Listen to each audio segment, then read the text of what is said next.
நாம் தமிழர் கட்சியோட ஒருங்கிணைப்பாளர் சீமான் பாத்தீங்கன்னா ஒரு பேட்டி கொடுத்திருக்காரு. அதுல தளபதியோட தமிழக வெற்றி கழகம் பத்தி சில விஷயங்கள் சொல்லியிருக்காரு. சோ அது என்ன அப்படிங்கறத பத்தி இந்த வீடியோல டீடைலா பார்க்கலாம். இந்த வருஷத்தோட தொடக்கத்திலேயே தளபதி தமிழக வெற்றி கழகம் அப்படிங்கிற ஒரு கட்சி ஆரம்பிச்சாரு.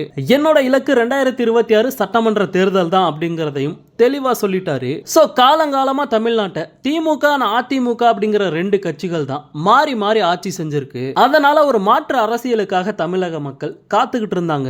இந்த நேரத்தில் தளபதி அரசியல் கட்சி ஆரம்பிச்சிருக்காரு. தளபதியோட அரசியல் வருகைக்கு மக்கள் மத்தியில சூப்பரான வரவேற்பும் கிடைச்சிருக்கு.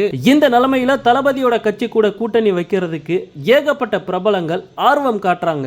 இப்படிப்பட்ட நிலைமையில நாம் தமிழர் கட்சியோட ஒருங்கிணைப்பாளர் சீமான் இன்னைக்கு ஒரு பேட்டி கொடுத்திருக்காரு. அதுல என்ன சொல்லியிருக்காரு அப்படின்னா, 2026ல நானும் என்னோட தம்பி விஜயும் ஒன்னு சேர்றதுக்காக காத்துக்கிட்டு இருக்கேன். தமிழக வெற்றி கழகம் சார்பில் நடக்கும் மாநாட்டிற்கு அழைப்பு வந்தால் கண்டிப்பா நான் போவேன் அப்படிங்கிற மாதிரியும் சொல்லியிருக்காரு. அது மட்டும் இல்லாம அண்ணனும் தம்பியும் சந்திப்பது வழக்கமான ஒண்ணுதான் அப்படிங்கிற மாதிரி சீமான் பாத்தீங்கன்னா அந்த பேட்டியில பேசியிருக்காரு. முக்கியமா 2026 தேர்தல்ல விஜய் கூட கூட்டணி வைப்பீங்களா அப்படின்னு கேட்டதுக்கு வெயிட் பண்ணி பாருங்க அப்படிங்கிற மாதிரி சீமான் பாத்தீங்கன்னா ஒரு பதில் சொல்லியிருக்காரு. சமீபத்தில் நடிகை கஸ்தூரி ஒரு பேட்டியில சொல்லியிருந்தாங்க. என்ன அப்படின்னா, விஜயும் சீமானும் ஒன்னா சேர்ந்து போட்டிட்டாங்க அப்படின்னா கண்டிப்பா வெற்றி நிச்சயம் அப்படிங்கிற மாதிரி சொல்லியிருந்தாங்க. இப்போ சீமானும் பாத்தீங்கன்னா கிட்டத்தட்ட அதே தான் மறைமுகமா சொல்ல வராரு. ஆனா எனக்கு தெரிஞ்சு தளபதி அண்ட் சீமான் கூட்டணி ஒன்னு சேர வாய்ப்பு இல்ல அப்படிங்கிற மாதிரி தான் தோணுது. ஏன்னா சீமான் ஏற்கனவே சொல்லிட்டாரு, விஜய் கூட நான் கூட்டணி வச்சேன் அப்படின்னா நான் தான் முதலமைச்சர் வேட்பாளரா களமிறங்குவேன்.